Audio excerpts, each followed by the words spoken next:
She was a powerful CEO who thought she had everything under control, until one desperate moment of fury changed her life forever. When Claire Whitmore declared she'd marry the next man to walk through her door, she never expected it to be Marcus, the quiet janitor whose gentle heart would turn her world upside down. But what started as a public embarrassment quickly became the most real thing in her perfectly polished life. Now, with her board demanding she choose between love and her legacy, and Marcus questioning whether their romance is just another corporate game, Claire faces an impossible decision. Will she sacrifice everything she's built for a man who thinks he's not worth saving? Or will the weight of their different worlds tear apart the only authentic love either of them has ever known? If you're watching this incredible love story, hit subscribe and tell me what country you're watching from. I love connecting with viewers from around the world. The conference room felt like a tomb. Claire Whitmore stared at the phone on the polished table, her knuckles white as she gripped the edge. The board meeting had ended 2 minutes ago, but the harsh words still echoed in her head. Unstable leadership. Declining confidence. Maybe it's time for fresh blood. She was 30 years old and had built this company from nothing. Now they questioned everything she did, every decision, every breath. You okay, Claire? Hazel Kim, her executive assistant, poked her head through the door. Her dark eyes showed real concern. Fine. Claire's voice came out sharp. Too sharp. She forced her shoulders to relax. Just need a minute. But she wasn't fine. The pressure had been building for months. Every choice she made got picked apart. Every success got downplayed. She felt like she was drowning in a suit that cost more than most people's cars. The door clicked shut. Claire stood and paced to the window, staring down at the busy street. People walked by with purpose. They knew where they belonged. She used to feel that way. The door opened again. Must be Hazel with more problems to solve. I'm tired of everyone questioning my judgment, Claire said without turning around. The words spilled out before she could stop them. I'm tired of being treated like I don't know what I'm doing. You know what? I'll prove I can make good decisions. I'll marry the next man who walks through that door. The room went completely quiet. Too quiet. Claire turned around. Her stomach dropped. It wasn't Hazel standing in the doorway. A tall black man held a mop bucket in one hand and a spray bottle in the other. He wore dark blue work pants and a matching shirt with Marcus stitched in white letters above the pocket. His eyes were kind but guarded, like he'd heard too many cruel jokes and learned not to expect better. Behind him, she could see several of her senior staff frozen in the hallway. Their faces showed a mix of shock and barely hidden amusement. Someone's phone was definitely recording this. The silence stretched. Claire felt heat creep up her neck. She could take it back. Make a joke. Pretend it never happened. It would be so easy to laugh and call Marcus a misunderstanding. But looking at his face, calm, dignified, waiting, she couldn't do it. I'm sorry, she said clearly. That wasn't meant for you. Marcus stepped fully into the room and let the door close behind him. I figured. His voice was deep and steady. But I've been called worse than someone's backup plan. A surprised laugh escaped her throat. That's not what I know. He set down the bucket and crossed his arms. You want me to pretend I didn't hear anything? Make this easier for you? Claire looked at him. Really looked. His hair was cut short and neat. His work shirt was pressed. His shoes were old but polished. Everything about him spoke of pride and care, even in a job most people ignored. No, she heard herself say. I don't want you to pretend anything. The door burst open. Hazel rushed in, her face pale. Claire, I'm so sorry. The cleaning schedule got mixed up and— It's fine, Claire said quickly. Could you give us a moment? Hazel's eyes darted between them. Are you sure? Yes. After Hazel left, Marcus picked up his supplies. I should let you get back to your day. Wait. Claire took a step toward him. Please, I owe you an apology, a real one. Could you come to my office? Just for a few minutes? He studied her face for a long moment. You sure you want to be seen talking to the janitor? The question hit like a slap. Is that really what you think of me? I don't know what to think of you yet, Marcus said honestly, but most people in your position wouldn't ask. 5 minutes later, Claire led Marcus through the executive floor. She could feel eyes on them from every cubicle and office they passed. Whispers followed in their wake. Her corner office had floor-to-ceiling windows and a view that cost extra. Marcus set his bucket by the door and looked around without touching anything. Nice place, he said simply. Thank you. Claire gestured to the chairs in front of her desk. Please, sit. He shook his head. I'm fine standing. She stayed standing too. I'm sorry about what happened back there. I was frustrated with my board meeting, and I said something stupid. You didn't deserve to get caught up in that. Apology accepted. Marcus's expression softened slightly. Bad meeting? The worst.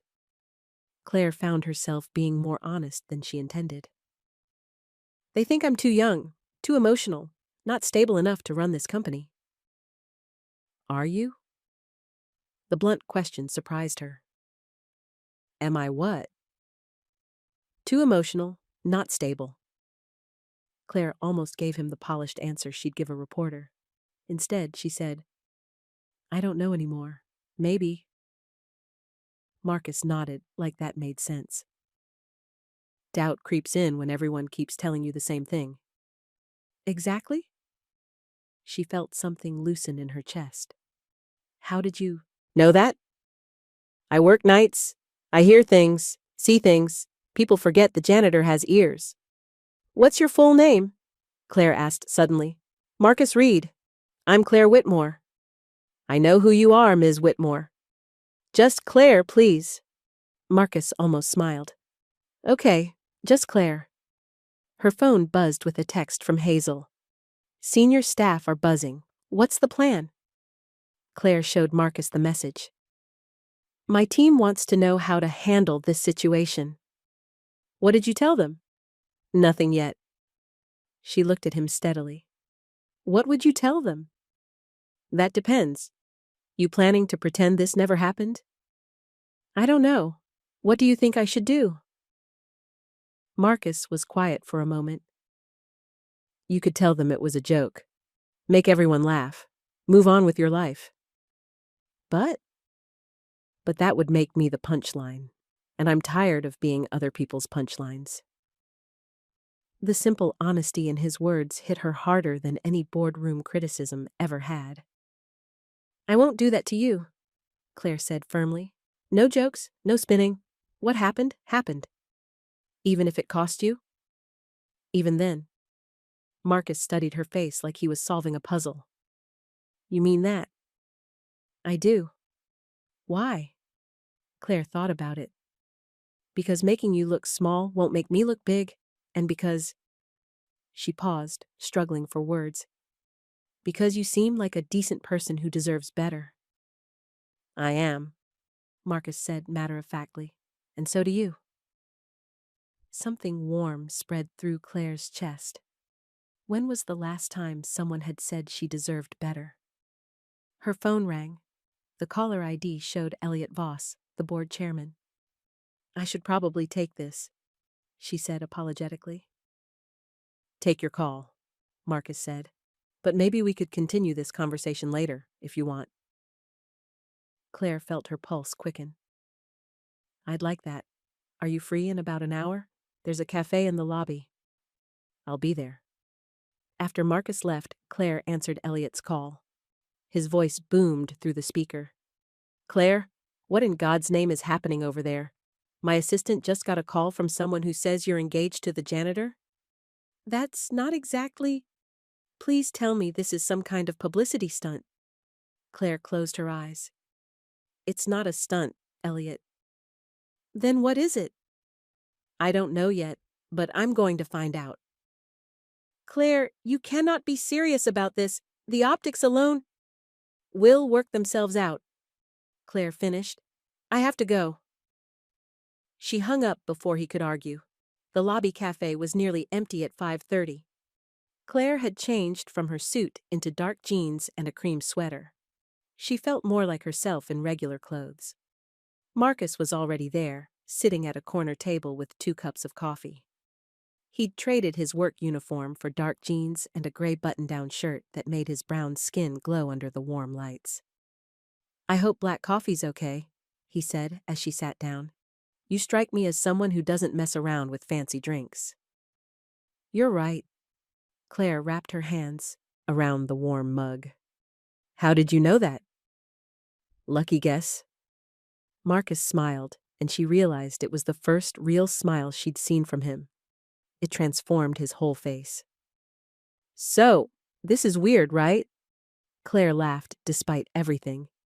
Very weird. Good weird or bad weird? Jury's still out. They sat in comfortable silence for a moment, watching people come and go from the lobby. Claire noticed how Marcus's eyes tracked everything. Who looked tired, who seemed stressed, who needed help with the heavy glass doors. Can I ask you something? Claire said. Shoot. Do you like your job? Marcus considered this. It's honest work, pays the bills, lets me think while I work. That's not really an answer. What do you want me to say? That I dreamed of being a janitor when I grew up? I want you to tell me the truth. Marcus set down his coffee. The truth is, I'm good at it. I keep things clean and safe. I fix problems before most people notice they exist. It's not glamorous, but it matters. It does matter, Claire said, and meant it. Most people don't see it that way. Most people are wrong about a lot of things. Marcus looked surprised. You really believe that? I'm starting to. What about you? He asked. Do you like being a CEO? Claire started to give the expected answer, then stopped. I used to love it. Building something from nothing felt like magic. But lately? She trailed off. Lately? Lately it feels like I'm playing a role that doesn't fit anymore. Like I'm wearing someone else's clothes. Marcus nodded like he understood. That's a heavy thing to carry alone. Who says I'm carrying it alone? Your eyes, and the way you hold your shoulders, like you're bracing for the next hit. No one had ever read her so clearly. It should have felt invasive. Instead, it felt like relief. You're very observant, Claire said softly. It's my job to notice things. Is that why you work nights? So you can see everything without being seen? Marcus hesitated. Partly, also because my days are usually busy. Busy with what? Family stuff, nothing dramatic. Claire sensed there was more to the story, but didn't push. They were still strangers after all. Strangers who'd been thrown together by her moment of public frustration. Her phone buzzed. A text from an unknown number. Saw the video. Is this for real? What video? Claire asked, showing Marcus the message. His face went grim. Someone was filming earlier, in the hallway. Of course they were. Claire rubbed her temples. This is going to be everywhere by morning. You having second thoughts about protecting the janitor? No. The answer came instantly. Are you having second thoughts about being protected? Honestly? Yeah. That hurt more than Claire expected. Why? Because I've spent my whole life trying not to be anyone's charity case, or their social experiment, or their way to prove how open-minded they are. What if it's none of those things? Then what is it? Claire looked into his dark eyes and told the truth. I don't know yet, but I'd like to find out, if you're willing. Marcus was quiet for a long time. People flowed around their corner table like water around a rock. Finally, he spoke. You really want to get to know me? The actual me? Yes. Even though it'll probably make your life harder? Yes. Why? Claire thought about how he'd fixed the broken chair in the conference room last week without being asked. How he'd held the elevator for her when she was running late.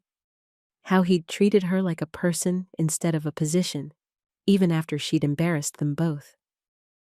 Because I think you might be exactly the kind of person I need to know, she said. Marcus smiled again, slower this time, but warmer. Okay then, let's see what happens. As they finished their coffee, Claire felt something she hadn't experienced in months. Hope, not for her company or her reputation or her future. Hope for something entirely new and completely uncertain and absolutely terrifying. Her phone buzzed again. This time it was Hazel. The gossip blogs picked it up. You're trending on 3 platforms. Claire showed Marcus the message. He shook his head. Still want to see what happens? He asked. Claire looked at him, really looked at his honest eyes and careful hands, and the way he'd refused to let her make him smaller to make herself bigger, and knew her answer. More than ever. Outside the cafe windows, the city lights were coming on. The evening rush was beginning. Soon, Marcus would go home to whatever family responsibilities kept his days busy. Claire would go back to her empty condo and her silent phone and her perfectly organized life that felt increasingly like a beautiful cage. But tomorrow, if they were brave enough, they might try to build something real together. Something that had nothing to do with boardrooms or gossip blogs or other people's expectations. Something that was just theirs. The next morning, Claire stood at her office window, tugging on the handle. The window had been stuck for weeks, but she'd never bothered to file a facilities request. Now she wanted fresh air more than she wanted to follow protocol. The handle wouldn't budge. Need some help with that? Claire turned to find Marcus in her doorway, holding a small toolbox. He wore his work uniform again, but somehow it looked different today. More purposeful. I didn't call facilities, she said. I know. Hazel mentioned it was stuck when I saw her in the lobby. Marcus stepped into the office. Mind if I take a look? You don't have to. I want to. The simple words made Claire's chest warm. When was the last time someone had wanted to help her with something small and ordinary? Marcus set down his toolbox and examined the window mechanism. His hands moved with practiced confidence, testing the hinges and checking the frame. There's your problem, he said, pointing to a bent piece of metal. Someone forced it when it was swollen from the humidity. Give me 2 minutes. Claire watched him work, noting how he protected her desk with a towel before setting down his tools. How he explained each step without making her feel stupid. How he tested the window 3 times before declaring it fixed. Good as new, Marcus said, opening the window wide. Cool morning air flowed into the office. Thank you. Claire breathed in deeply. How much do I owe you? Marcus looked genuinely confused. For what? For fixing it. Labor costs, or... Claire. His voice was gentle but firm. I fixed a stuck window for someone I'm getting to know. You don't owe me anything. Heat crept up Claire's neck. In her world, everything had a price. Every favor came with strings attached. The idea that Marcus would help her simply because he could felt foreign and wonderful. Let me ask you something, Marcus said, packing up his tools. When's the last time you did something nice for someone without expecting anything back? Claire opened her mouth to answer, then closed it. She couldn't think of a single example. That's what I thought, Marcus said kindly. Maybe we can work on that. After he left, Claire sat in her chair, feeling the fresh air on her face. Her phone buzzed with meeting reminders and urgent emails, but for the first time in months, she felt calm. That evening, Claire stood outside Marcus's apartment building, holding a bottle of wine and second-guessing everything. The building was older, but well-maintained, with flower boxes under the windows and a freshly swept entrance. She'd offered to cook dinner. Marcus had laughed and suggested his place instead, saying his kitchen was better equipped. Now she wondered if she was overdressed in her dark jeans and silk blouse, if the wine was too expensive, if she was trying too hard. The lobby buzzer crackled. "Claire? It's me. 3rd floor, apartment 3B. The hallway smelled like someone's pot roast and fresh paint. Claire found 3B and knocked softly. Marcus opened the door wearing dark jeans and a burgundy sweater that hugged his broad shoulders. His smile was warm and genuine. "You made it," he said, stepping aside to let her in. The apartment was small but spotless. Bookshelves lined one wall, filled with everything from repair manuals to classic novels. The kitchen was indeed bigger than hers, with actual counter space and a window herb garden. "This is lovely," Claire said, meaning it. "Thanks. I've been here about 3 years." Marcus took the wine. "This is way too nice for spaghetti and meatballs." "I like spaghetti and meatballs." "Good, because that's all I know how to make that's actually edible." Claire laughed. "I find that hard to believe." "Why?" "Because everything else you do is perfect. Your apartment, your work, the way you fixed my window." Marcus turned from the stove to look at her. "I'm not perfect, Claire. Not even close." "You seem pretty close to me." "Then you haven't been paying attention." But Claire had been paying attention. She'd noticed how Marcus always held doors for people, how he knew the security guards' kids' names, how he'd quietly replaced burnt-out light bulbs in the women's restroom without being asked. "Tell me something imperfect about you," Claire challenged. Marcus stirred the sauce thoughtfully. "I'm terrible at asking for help. I hate owing people favors. And I have trust issues that go back to childhood. Those aren't character flaws. Those are survival skills." "Maybe, but they don't make relationships easy." The word relationships hung in the air between them. Claire felt her pulse quicken. "Is that what this is?" she asked softly. "A relationship?" Marcus turned to face her fully. "I don't know. What do you think it is?" Claire moved closer. "I think it's two people trying to figure out if they like each other enough to risk getting hurt." And I think the answer might be yes." Marcus reached out and gently touched her hand. His skin was warm and slightly rough from work. "I think you might be right." They ate dinner at his small kitchen table, talking about everything except the obvious. Claire told him about growing up as an only child with workaholic parents. Marcus shared stories about his grandmother, who'd raised him after his parents died in a car accident when he was 12. "She sounds amazing," Claire said. "She was. Tough as nails, but fair. She's the one who taught me to fix things instead of throwing them away." "Is that your philosophy? Fix things instead of throwing them away?" Marcus smiled. "Most things are worth saving if you're willing to put in the work." The way he looked at her when he said it made Claire's breath catch. After dinner, they moved to the small living room. Marcus put on soft jazz, and they sat on opposite ends of his couch, talking and laughing until Claire noticed it was past 10 o'clock. "I should go," she said reluctantly. "Probably." But Marcus didn't move to get her coat. "Early morning tomorrow." "Mine too." They looked at each other across the couch cushions. The air felt charged with possibility. "Marcus." "Yeah?" "I'm really glad I said something stupid in that conference room." He laughed, the sound rich and warm. Me too. At the door, he helped her with her jacket. His hands lingered on her shoulders for just a moment longer than necessary. See you tomorrow? He asked. Definitely. Claire was halfway down the hall when she heard his door open again. Claire? She turned. Yes? For what it's worth, I don't think you're too emotional or unstable. I think you're brave.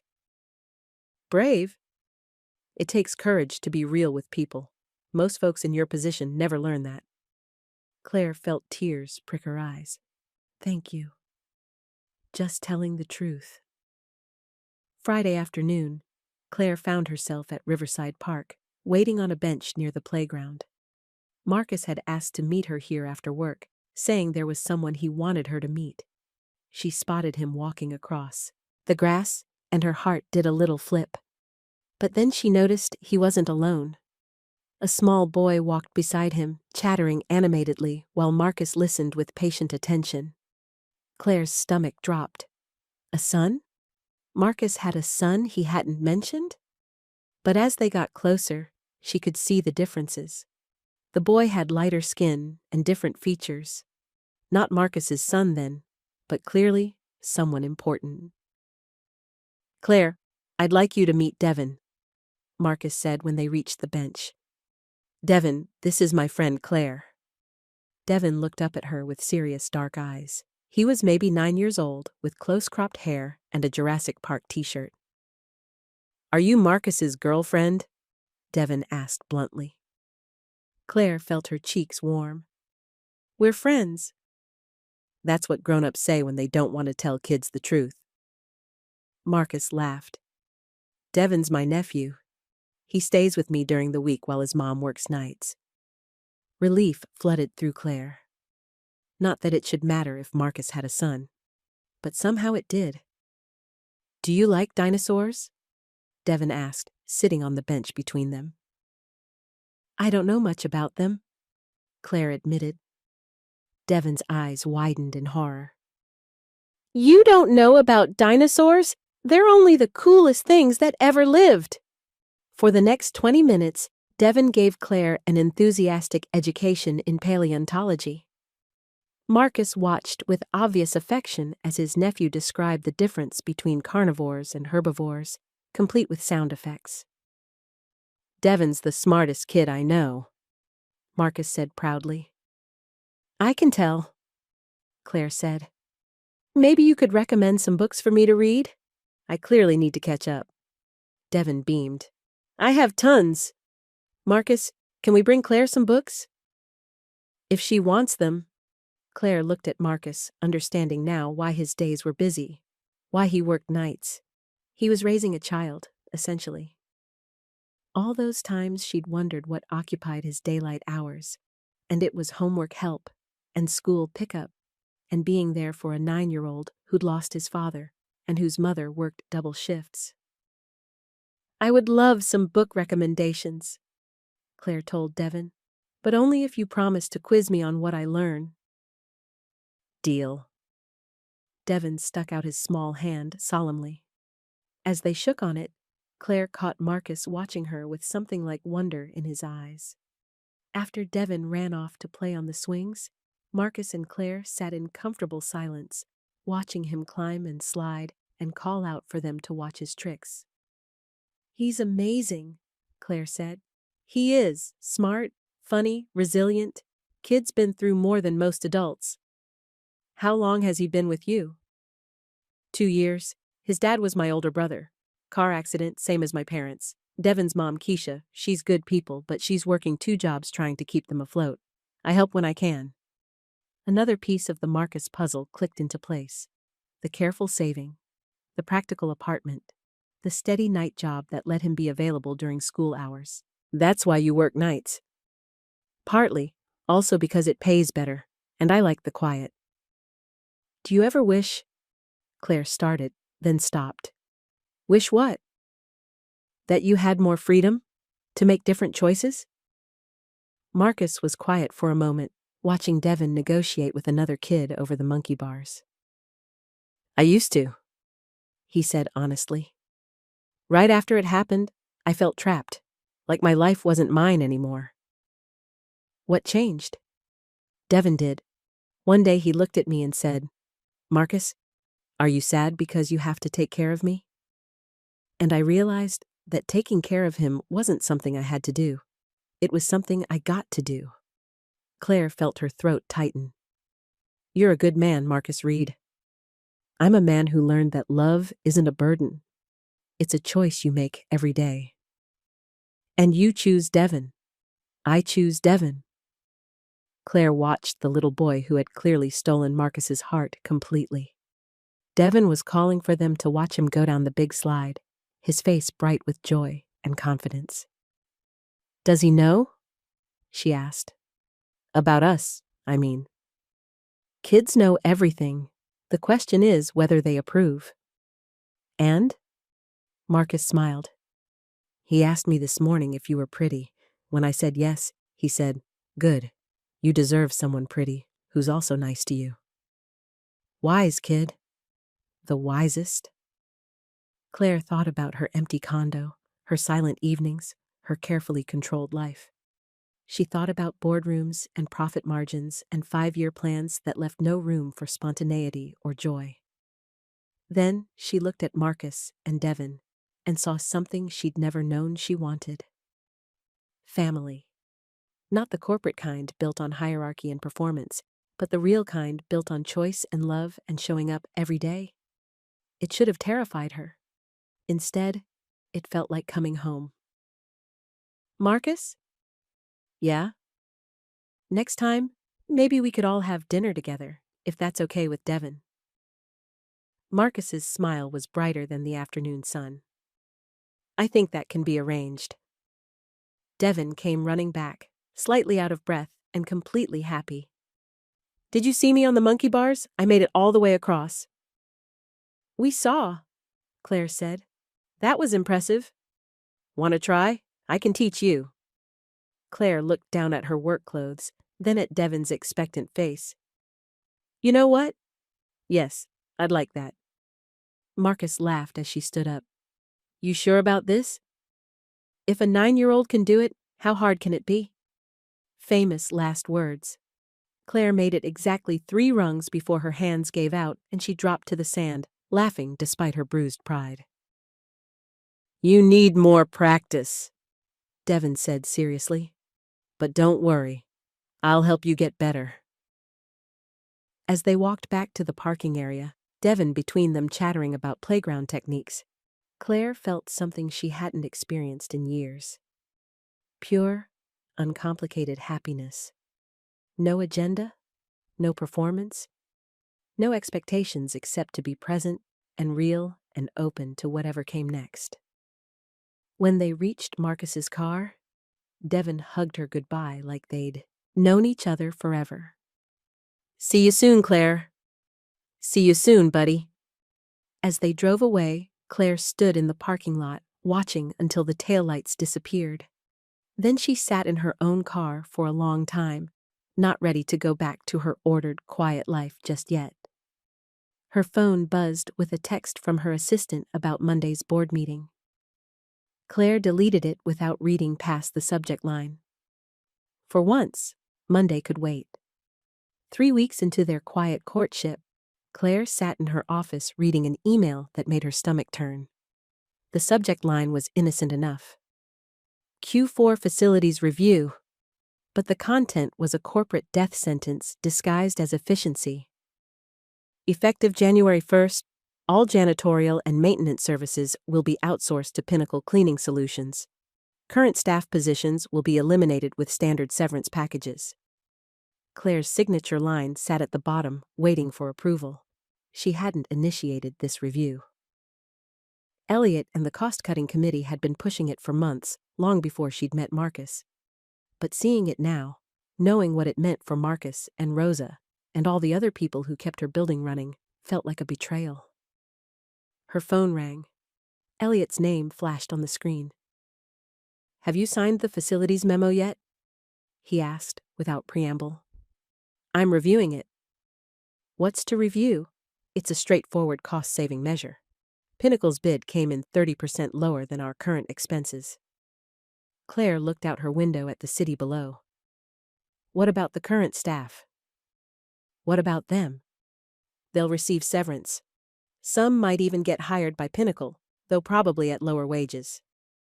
Probably? Claire, you can't save everyone. This is business. After hanging up, Claire stared at the memo for a long time. Then she picked up her phone and called the legal department. Sarah, it's Claire. I need you to research alternatives to the Pinnacle contract. See if there's a way to phase in outside services while retaining our current staff. Maybe a hybrid model. That would be more expensive than full outsourcing. Let me worry about the cost. Claire, Elliot specifically said, Elliot works for the board works for the shareholders, and I work for this company's values. Find me options, Sarah. Claire hung up and pushed the unsigned memo into her desk drawer. Some decisions couldn't be rushed, especially when they affected people's lives. That evening, Claire met Marcus at Henderson's hardware store. He'd offered to help her buy a basic toolkit for her condo, claiming every adult should know how to fix simple problems. You don't need the expensive stuff, Marcus said, steering her past the shiny display models. But you want tools that won't break the first time you use them? Claire watched him examine screwdrivers and wrenches with the same attention he'd give to buying a car. He explained the difference between Phillips head and flathead, demonstrated proper hammer grip, and patiently answered her questions without making her feel stupid. You're a good teacher, she said as they stood in the checkout line. Devin taught me that. Kids don't let you get away with half explanations. How's he doing? With school and everything? Better. His grades are up and he's making friends. Keisha's been able to pick up some day shifts, which helps with money. Marcus's phone buzzed. He glanced at it and frowned. Everything okay? Claire asked. Just a work thing. Rumor going around about job cuts, but there's always rumors. Claire felt sick. What kind of rumors? Outsourcing talk? Happens every year around budget time. Usually nothing comes of it. Claire wanted to tell him right then about the memo, about how she was fighting for alternatives. But she couldn't. Not yet. Not until she had real solutions instead of just good intentions. At the register, she insisted on paying for the tools. Marcus protested until the teenage cashier rolled her eyes. Just let her pay, dude. My girlfriend always wants to pay for stuff too. It's not about the money. What is it about? Marcus asked the kid. Wanting to take care of you. Girls like doing that when they like you. Out in the parking lot, Marcus turned to Claire with an amused expression. Out of the mouths of babes. He's not wrong, Claire said. I do want to take care of you. I can take care of myself. I know you can, but wanting to doesn't make you weak. Marcus was quiet for a moment. I'm not used to people wanting to do things for me without expecting something back. What could I possibly want from you that I can't get myself? I don't know. That's what scares me. Claire reached for his hand. The only thing I want is for you to trust that this is real. It feels real. Good, because it is. Sunday afternoon, Claire spread a blanket in Riverside Park while Marcus unpacked sandwiches and Devin chased a frisbee with two kids he'd just met. The weather was perfect. Warm sun, cool breeze, the kind of day that made everything seem possible. He's good at making friends, Claire observed, watching Devin organize an elaborate game of tag. Always has been. Kid could charm a statue. Wonder where he gets that from? Marcus smiled. His mama. Keisha can talk to anyone. Claire had been hoping to meet Devin's mother, but their schedules never seemed to align. Keisha worked nights at a hotel and weekends at a catering company. The few times Claire had called during the day, Keisha was sleeping. Does she know about us? She knows I'm seeing someone. She's curious but trying not to be nosy. What does that mean? It means she's waiting to see if you stick around before she gets invested. Claire understood. Devon had already lost one father figure. Keisha was protecting her son from getting attached to someone who might disappear. Smart woman. The smartest. Devon came running back, breathless and happy. Can we have lunch now? I'm starving. They ate turkey sandwiches and shared a bag of chips while Devon described his elaborate plans for a neighborhood dinosaur museum. His enthusiasm was infectious, and Claire found herself genuinely excited about his idea to charge admission in the form of interesting rocks. You could be the business manager? Devon told her seriously. Marcus says you're good at that stuff. I'd be honored, Claire said. After lunch, Devon curled up on the blanket for a nap, exhausted from his morning adventures. Marcus and Claire sat side by side, watching clouds drift overhead. I could get used to this, Claire murmured. Babysitting a 9-year-old? This. Family Sundays. Having people to care about who care about me back. Marcus turned to look at her. Is that what we are? Family? We could be, if we wanted to be. I want to be, Marcus said quietly.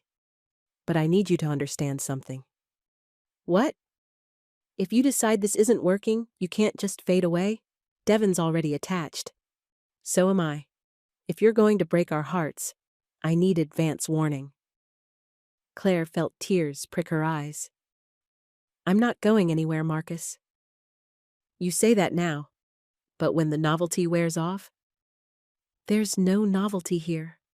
This is the most real thing in my life. Marcus was about to respond when Claire's phone rang. The caller ID showed Hazel's number. I should take this, Claire said apologetically. She only calls on weekends for emergencies. She walked a few steps away before answering. Claire, I'm so sorry to bother you, Hazel said. But Elliot's been calling all morning. He wants you to attend a donor brunch tomorrow. He says it's not optional. Tell him I have other commitments. I did.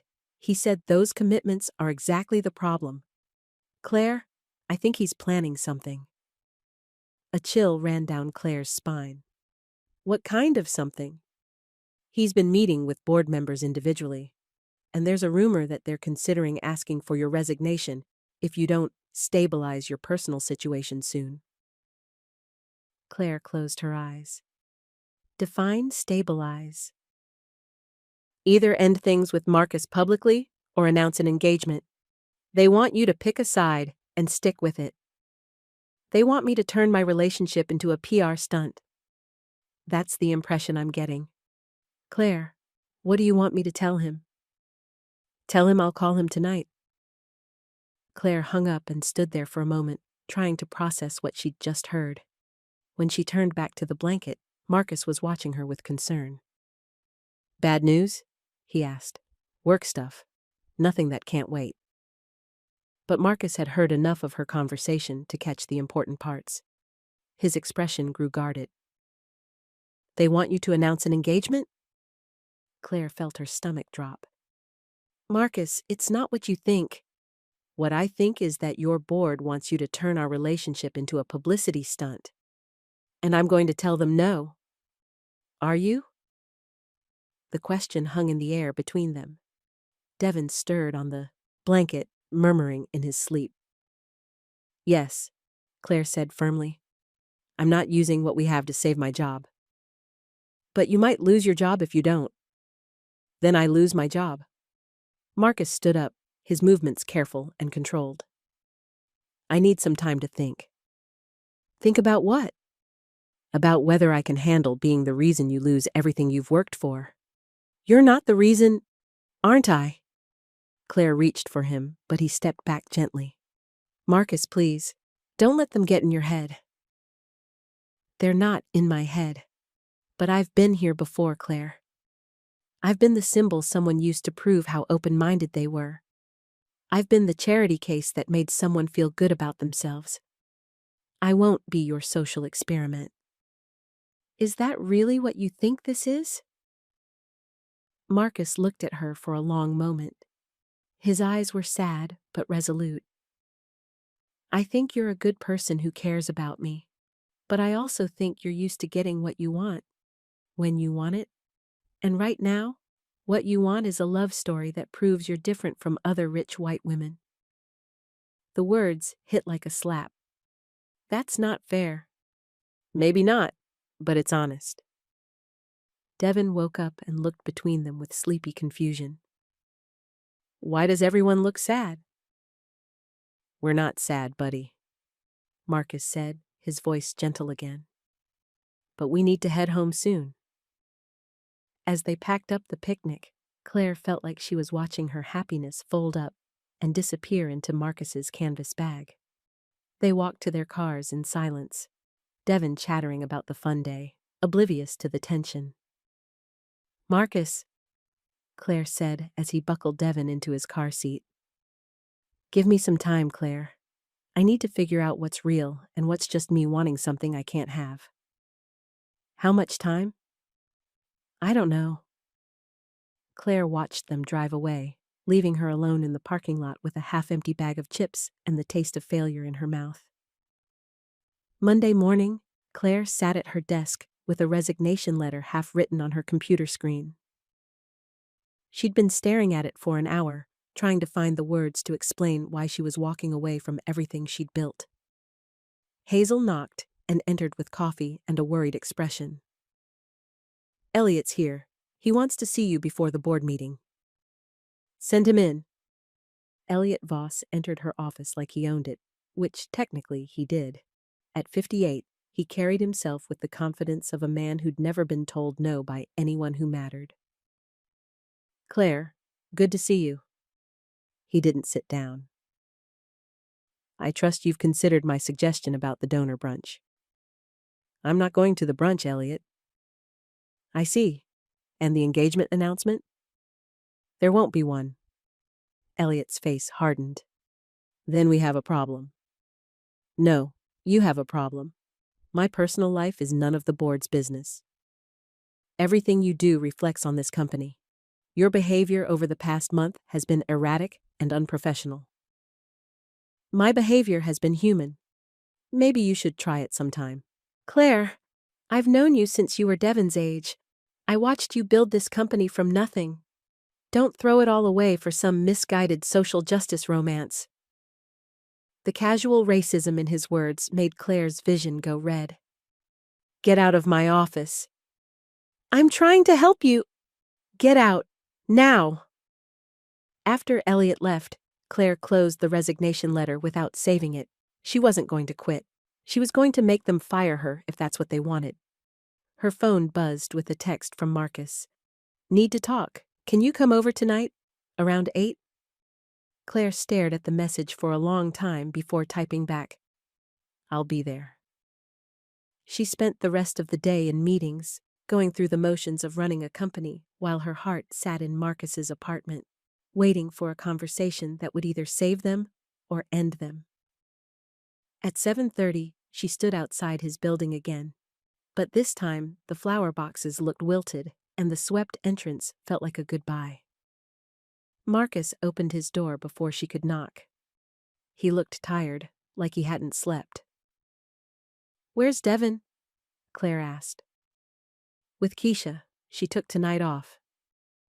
They sat on opposite ends of his couch, the same couch where they'd laughed and shared stories just weeks ago. Now, it felt like a courtroom. I've been thinking, Marcus said. So have I. This isn't going to work. Claire felt her heart crack. Why not? Because I can't be the reason you lose your life. And you can't be the person who saves mine. I'm not trying to save you. Aren't you? The job protection, the wanting to take care of me, the way you look at Devin like he's the family you never had? What's wrong with wanting to be part of something good? Nothing. But it can't be about what you need, Claire. It has to be about who we are together. Claire felt tears slide down her cheeks. And who are we together? Two people from different worlds who want something that might not be possible. It is possible, if we fight for it. Marcus shook his head. I won't fight your board for you. I won't be the cause you rally around to prove you're better than they are. And I won't let Devon get caught up in your war with them. So that's it? You're just giving up? I'm protecting what matters most. Devon. My dignity. Your future. What about my heart? Marcus's voice was gentle but final. Your heart will heal. It always does for people like you. People like you. The words echoed in Claire's head as she drove home through blurry streets. People who had choices. People who could afford to take risks because they had safety nets. People who could walk away from love because there would always be another love waiting. But Marcus was wrong about one thing. Her heart wouldn't heal from this. Some breaks were permanent, and she was pretty sure he'd just handed her one that would last forever. Claire sat at her kitchen table at midnight, writing by hand on cream stationery. She'd tried typing the letter a dozen times, but everything on screen looked corporate and cold. This needed to be personal, real. Maybe the last real thing she'd ever say to Marcus. Marcus, I know you asked for space, and I'm trying to respect that. But there are things you need to know before you decide we're impossible. You're right that I wanted to save you. Not because you need saving, but because saving you felt like saving myself. I've spent so long being what other people needed that I forgot who I actually was. With you, I remembered. You're also right that my board wants me to use our relationship for PR. Yesterday, Elliot gave me an ultimatum: announce our engagement or step aside for stability. I told him no. Not maybe, not later. No, I'm not writing this to change your mind. I'm writing because you deserve the truth about who I am when no one's watching. 3 weeks ago, before we ever had coffee, the board approved outsourcing all facilities jobs to save money. Your job, Rosa's job, everyone's. I was supposed to sign the memo the day after we met. I haven't signed it. I won't sign it. I've been working with legal to find alternatives that keep everyone employed. I'm not telling you this to win you back. I'm telling you because Rosa deserves to know her job is safe, and because you should know I didn't protect those jobs for you. I protected them because they were right to protect. The woman you met in that conference room, the one who was tired of performing for people who didn't see her, she's still here. She's the one writing this letter. She's the one who fell in love with a man who fixes things instead of throwing them away. I love you, Marcus. Not the idea of you, not what you represent, not how you make me look. You, your kindness and your strength, and the way you love Devon like he's your own son. The way you see people's worth instead of their positions. If you can't trust that love is real, I understand. But don't doubt it because of what other people want us to be.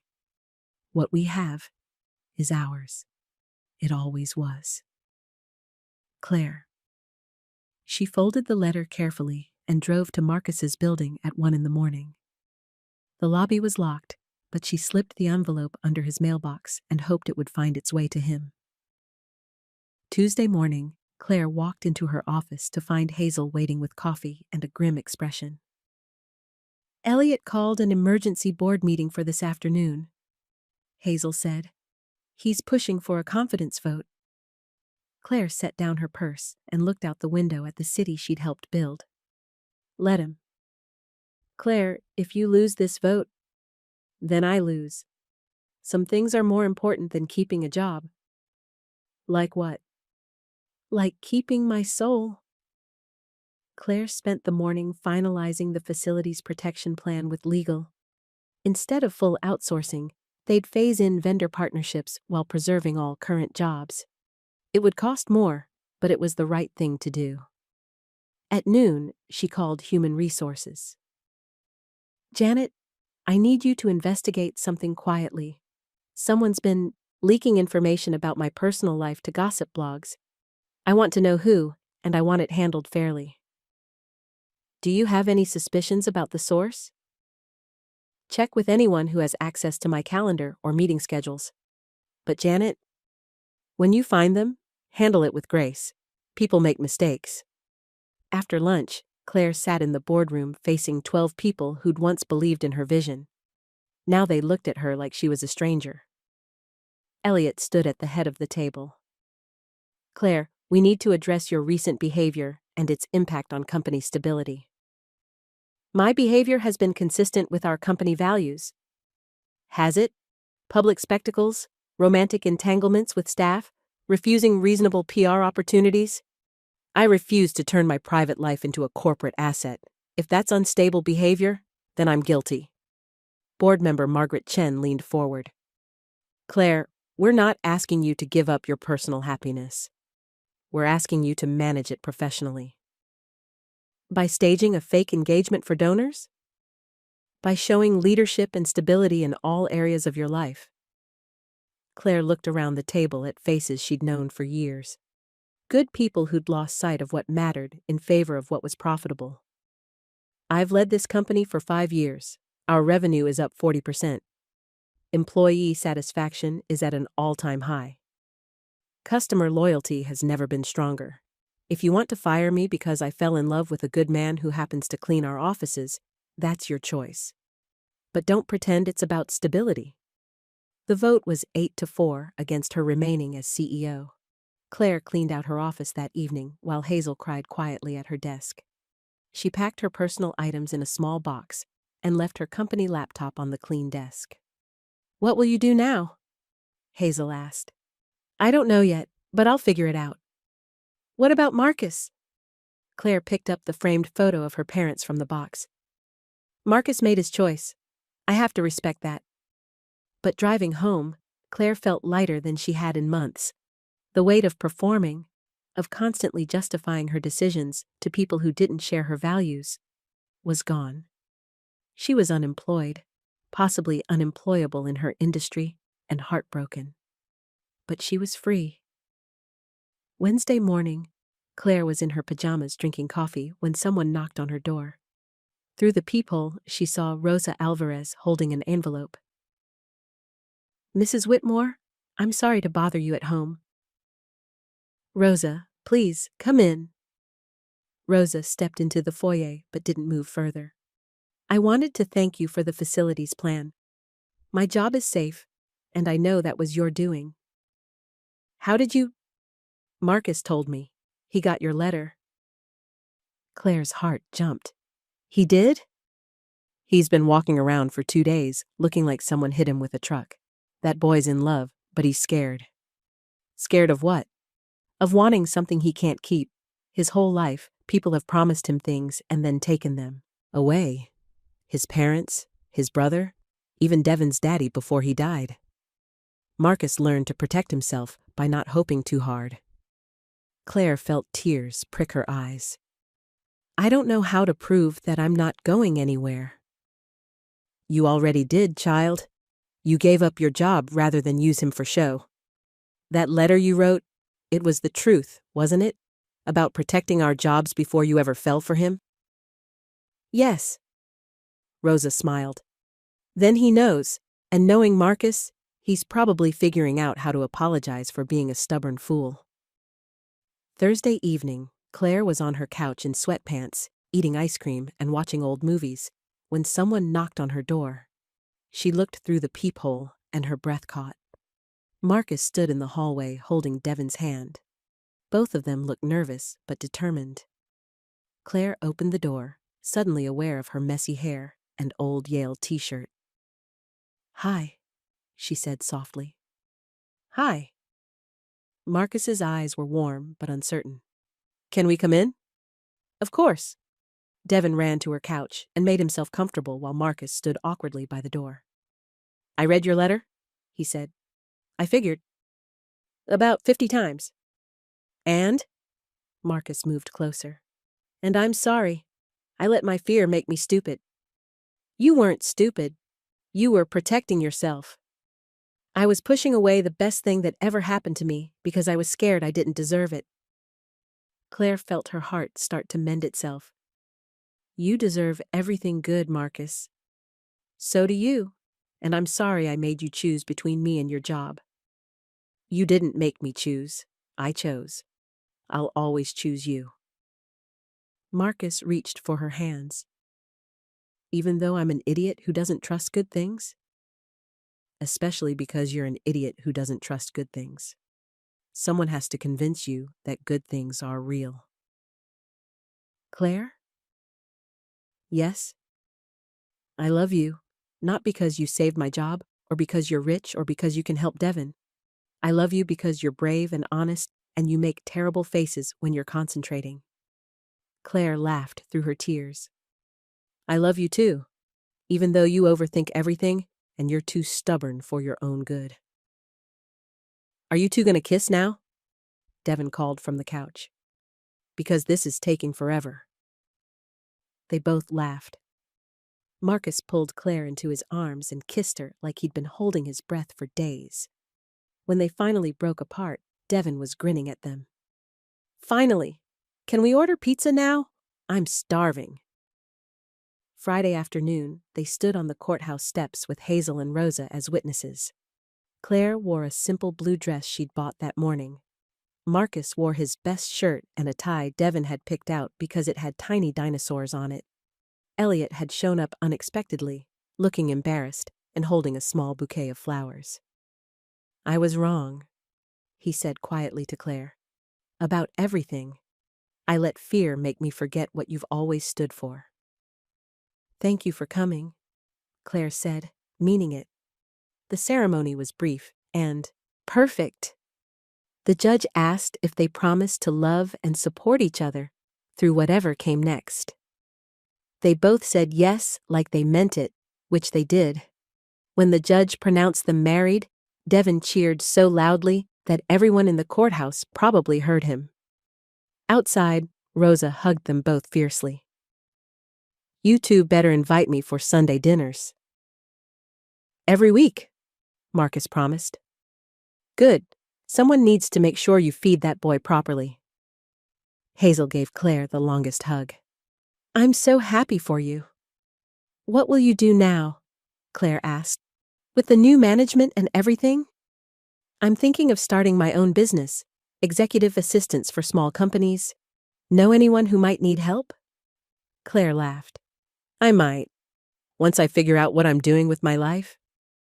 That evening, they sat around Marcus's kitchen table, eating Chinese takeout and planning their future. Claire had decided to do consulting work, helping small businesses develop ethical management practices. Marcus would keep his night job for now, but they were talking about him taking some business classes. What about me? Devin asked. What's my job? Your job is to be 9 years old, Claire told him, and to keep us honest. I can do that. I'm good at keeping grown-ups honest. After Devin went to bed, Claire and Marcus sat on the couch talking about everything and nothing. The ordinary magic of being together without having to prove anything to anyone. Do you regret it? Marcus asked. Giving up the CEO job? No. Do you regret trusting me? Never. Claire curled up against his side, listening to his heartbeat. What happens now? Now we get up tomorrow and live our lives, together. It won't always be easy. Good things never are. People will judge us. Let them. We know what's real. Claire looked around the small apartment that was now her home, at the books on the shelves and Devin's drawings on the refrigerator, and Marcus's work shirts hanging in the closet. It wasn't the life she'd planned, but it was the life she'd chosen. And it was perfect. 6 months later, Claire stood at the kitchen window washing breakfast dishes, while Marcus helped Devin with his math homework at the table. Sunlight streamed through the herb garden, and the radio played softly in the background. Claire, can you help me with this problem? Devin called. I don't understand fractions. Coming, buddy. She dried her hands and sat down beside them, explaining denominators and numerators while Marcus packed his lunch for work. This was their rhythm now. Quiet mornings and shared responsibilities and love that didn't need to perform for anyone. Claire's consulting business was thriving. She worked with companies that actually cared about their employees, helping them build cultures of respect and dignity. Marcus had enrolled in weekend business classes and talked about maybe starting his own maintenance company someday. They'd bought a bigger apartment in Devon's school district. Nothing fancy, but bright and warm, with room for Devon to grow and space for the family they might build together. "Time to go," Marcus announced, kissing them both goodbye. "See you tonight." "Bye, Marcus," Devon called, already focused on his next math problem. "Love you," Claire said, straightening his collar. "Love you too." After Marcus left for work, Claire helped Devon finish his homework and walked him to the school bus. Other parents waved and chatted about weekend plans and upcoming soccer games. Normal life with normal problems and normal joys. Standing on the sidewalk, watching the bus disappear around the corner, Claire thought about the woman she'd been a year ago. Desperate to prove herself, afraid to trust, convinced that love was just another transaction. That woman had been successful by every measure that mattered to the world. But she'd been miserable. This woman, Marcus's wife, Devon's stepmom, owner of a small business that made a small difference, this woman was happy. Completely, ridiculously, ordinarily happy. Her phone buzzed with a text from Marcus. "Forgot to tell you, Devon's science fair project won second place. He wants to celebrate with pizza tonight." Claire smiled and typed back, "Perfect. I'll bring dessert." Then she walked home to the life she'd chosen, the love she'd fought for, and the family that had saved her as much as she'd saved them. Some stories ended with grand gestures and fairy tale weddings. This one ended with math homework and pizza plans and the quiet revolution of choosing love over fear every single day. And Claire couldn't imagine anything more beautiful than that. The end.